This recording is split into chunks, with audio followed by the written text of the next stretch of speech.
monde qui sont un peu connectés un peu partout dans le monde, hein. C'est bien, le Facebook va pas tarder. C'est bien, ça commence à monter. Vous voyez que ce qu'ils appellent les fêtes de Noël arrivent bientôt. Les fêtes arrivent bientôt, ce qu'ils appellent Noël.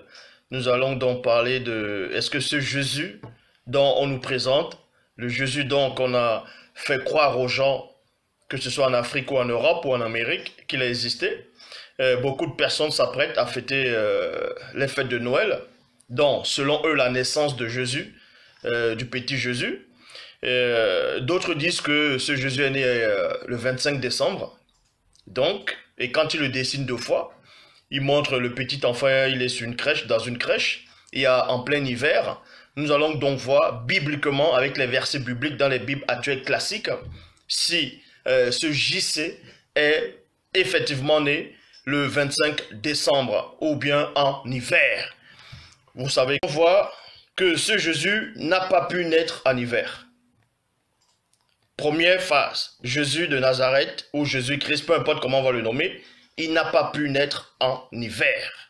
Nous allons prendre les versets bibliques pour montrer cela. Donc, avant de parler de...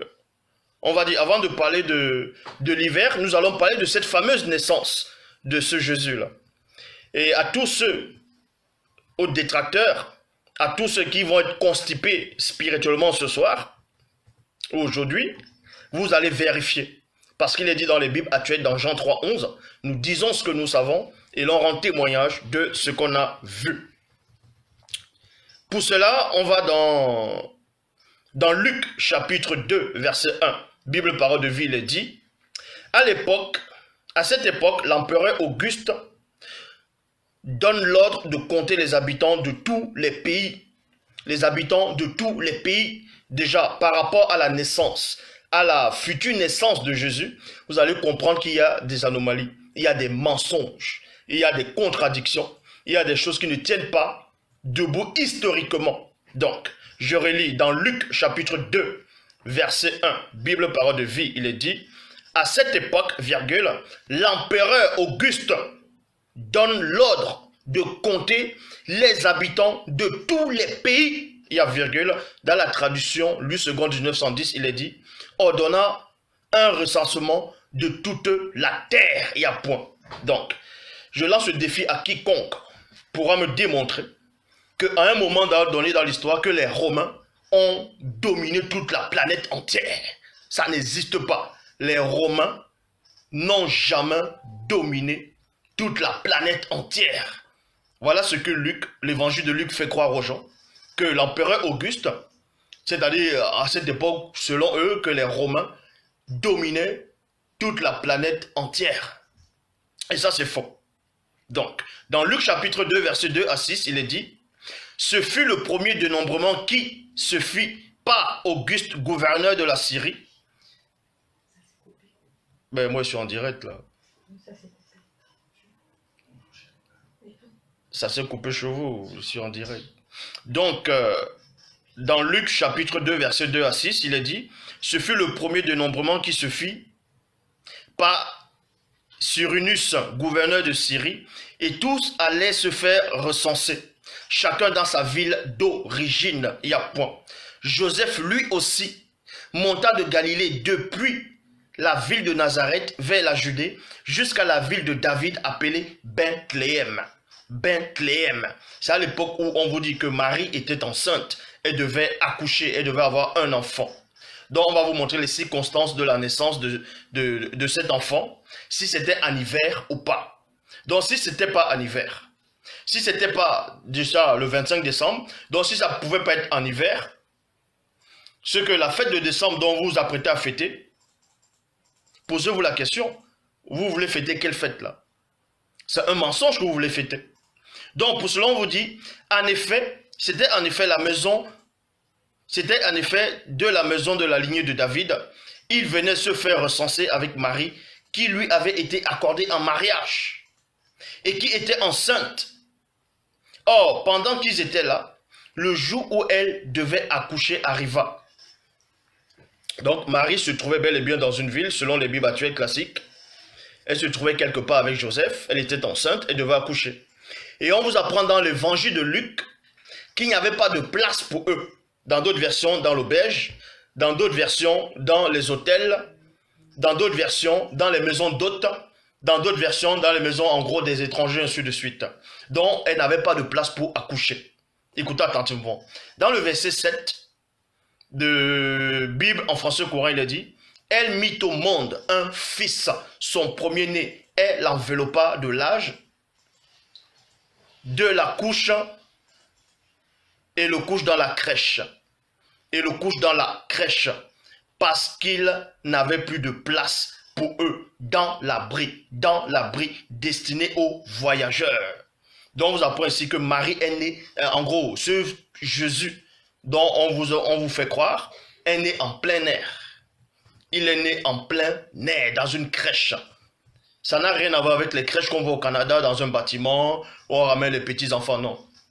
Vous pouvez vérifier par rapport même à l'histoire. Donc, on vous dit ici, dans le verset 7 de Luc 2, elle mit au monde un petit-fils, c'est-à-dire un fils, son premier-né. Elle enveloppa de l'âge et le coucha dans une crèche, virgule, parce qu'il n'avait pas de place pour eux dans l'abri. Vous n'avez pas besoin de sortir de Saint-Cyr, d'Advard, pour savoir que si vous n'avez plus de place, s'il n'y a plus de place pour vous dans un abri, c'est que vous n'êtes pas à l'abri. Donc vous êtes forcément dehors, destiné aux voyageurs. Nouvelle Bible seconde, elle la meillota et l'installa dans une mangeoire. Dans une mangeoire. Tapez la définition, tapez allez sur Google, vous tapez le mot mangeoire, vous allez voir que ce sont des endroits qui étaient en plein air, où il y avait des animaux qui venaient manger ou bien venaient boire de l'eau. C'était en plein air. Et on vous dit qu'on a installé ce petit Jésus dans une mangeoire, dans d'autres versions, dans une crèche, entouré des animaux. Vous comprenez ou pas? Donc, c'était dehors.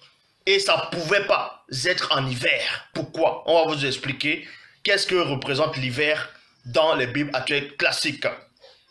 Donc, parce qu'il n'y avait pas de place pour eux dans la salle, il y a point. Une mangeoire est une auberge ou une auge contenant la nourriture pour le bétail et pour les animaux sauvages, notamment dans les réserves naturelles. Dans Luc chapitre 2, verset 8, dans la Bible de la liturgie, il est dit, dans la même région, on vous apprend que quand ce soi-disant petit Jésus est né, dans la même région, c'était pas loin, dans les environs, il y avait des bergers qui vivaient dehors avec les troupeaux. Et c'était la nuit. Écoutez attentivement, dans Luc chapitre 2, verset 8, il est dit, dans la même région, il y avait des bergers qui vivaient dehors et non dedans. Et non dans l'abri. Des bergers qui vivaient dehors et passaient la nuit dans les champs pour garder leurs troupeaux. Il y a point. Et c'est cette nuit-là, dans les environs, qu'on vous dit, dans les Bibles actuelles classiques, que Jésus est né. Dehors aussi, là. Lui aussi, il est né dehors. Donc, depuis quand les bergers vont garder les troupeaux en hiver? Dehors. Ils vont garder les troupeaux en hiver dehors, comment? On va vous montrer ici, dans les Bibles actuelles, que la période hivernale, plutôt, la période où il fait vraiment froid, en gros, que ce soit dans l'Ancien Testament, personne ne devait être dehors. Personne ne devait être dehors. On va vous expliquer cela. Donc, Bible du semeur, dans les champs environnants, les bergers passaient la nuit pour garder les troupeaux. Les bergers passaient la nuit pour garder les troupeaux. Nous allons donc vérifier à la période de l'hiver, si l'hiver tombe le 25 décembre ou bien si l'hiver tombe en décembre selon le calendrier biblique. Selon le calendrier biblique, est-ce que l'hiver biblique tombe en décembre? Donc, dans Esdras, chapitre 10 au verset 9, Bible seconde 21, il est dit, tous les hommes de Juda et de Benjamin se rassemblaient donc à Jérusalem. Dans les 3 jours, c'était le 20e jour du 9e mois. Le 20e jour du 9e mois.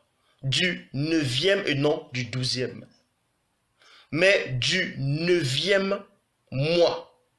Tout le peuple s'installa sur la place de la maison de Dieu, virgule, trembla à la fois à cause de la situation et en raison de la pluie. Vous allez comprendre que cette époque, c'était l'hiver, parce qu'en hiver, il pleut aussi. On va vous montrer cela. Donc, le 9e mois dans la Bible, ce n'est pas l'été. Je dis bien, le 9e mois, selon le calendrier biblique, ce n'est pas en été. C'était en hiver. C'était en hiver. On va toujours aller dans Esdras, chapitre 10, verset 13, Bible des peuples, il est dit, mais le peuple est nombreux, et nous sommes à la saison des pluies, il y a virgule. Nous ne pouvons rester dehors. Et l'affaire ne se réglera pas en un jour ou deux. Nous sommes en effet nombreux à avoir commis ce péché. Donc on vous apprend ici qu'à cette période, dont on va dire hivernale, donc en hiver, c'était impossible de rester dehors. Parce qu'en hiver, il fait froid et aussi il pleut.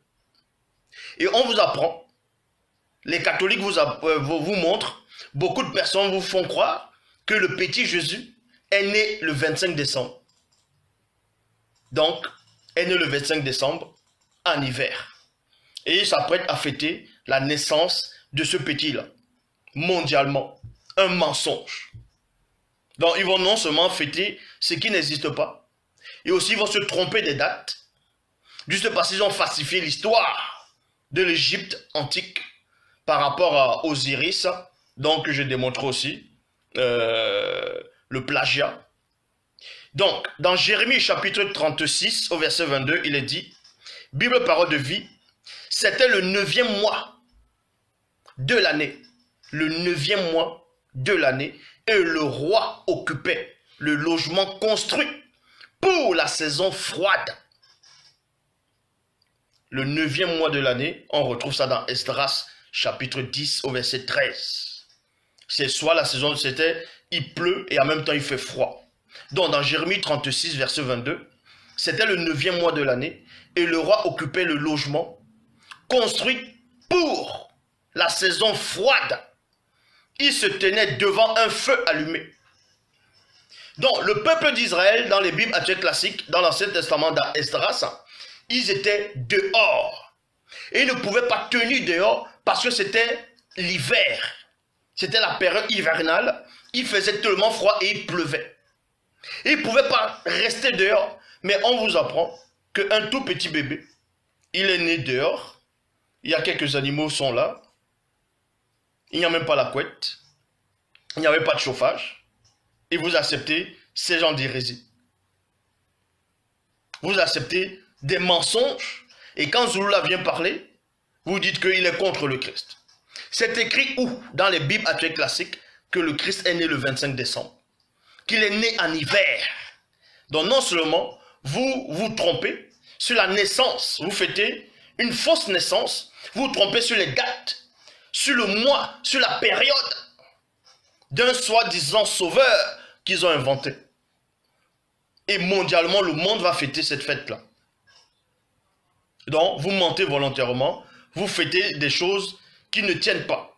Donc, je répète, dans Jérémie, chapitre 36, au verset 22, Bible parole de vie, il est dit, c'était le 9e mois de l'année. Et le roi occupait le logement construit pour la maison froide. Il se tenait devant le feu allumé, devant un feu allumé. Dans Cantique des Cantiques, chapitre 2, verset 11, il est dit dans Louis II 1910, car voici l'hiver est passé, point virgule, la saison, c'est-à-dire la pluie a cessé et s'en est allée. Donc on vous montre ici dans Cantique des Cantiques, chapitre 2, verset 11, que la période hivernale, c'est aussi la saison des pluies. Est-ce que vous comprenez? Donc, voici mes preuves. Jean 3, 11. Nous disons ce que nous savons et l'on rend témoignage de ce qu'on a vu. Pour ceux